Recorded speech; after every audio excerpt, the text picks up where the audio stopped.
Well, first of all, I'm Sherry Colvin, and recently met Kimberly, and we've been sharing our hearts with one another about some things that are dear to us. And one thing that it led to was me sharing my testimony of my life and what had happened to me as a child, and how basically I got to the point to where I'm at now.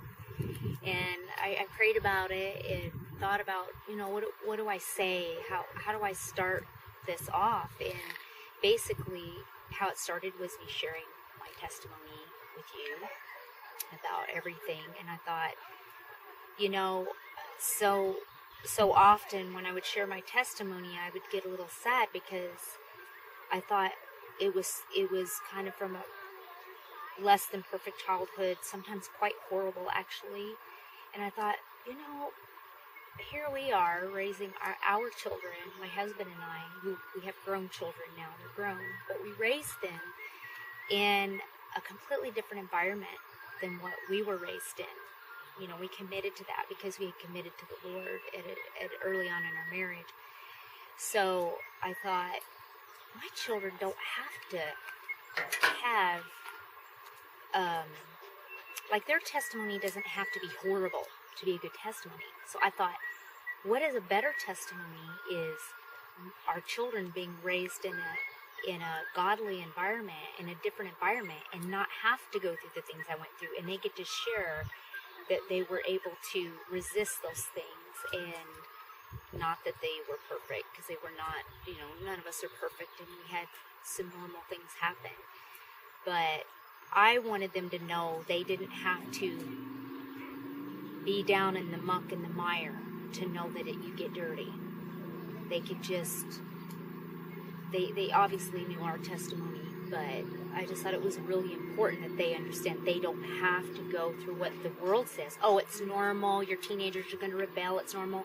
I refuse to believe that in my children. I think that is a sad thing that even the church would say that to children, like, oh, well, it's natural, they're 13, they're going to rebel, they're going to get boy crazy, they're going to do drugs, they're going to try alcohol, and that has not been the case in my family. We had one of our children did struggle, but the others didn't.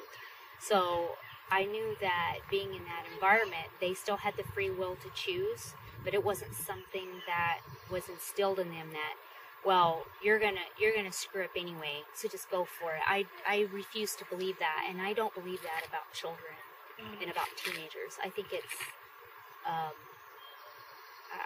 I just think it's an injustice, and I think it's wrong.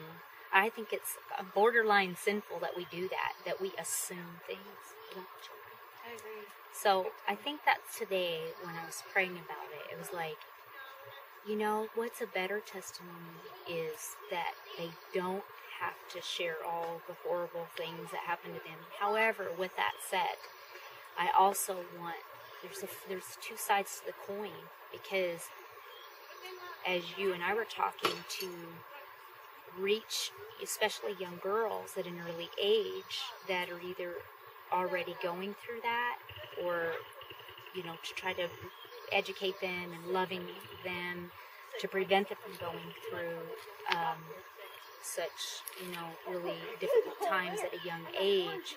But I also want the girls that are already maybe they're from a divorced home, or maybe a parent has passed on and they're left with that void. There needs to be emotional, physical, and spiritual healing. And I also want those young people, young girls, to know there's no condemnation and shame in that, because I had to go through that. And I think that's where the church comes in. We have to approach it different. We can't approach it with, you need to repent and you need to do the do's and don't do the don'ts and all that, and then they feel so overwhelmed. I think they need to know what the Lord told me this morning is, you need to tell them to come to me as they are, with whatever it is, that there's no condemnation, as Romans 8:1 says, for those who are in Christ.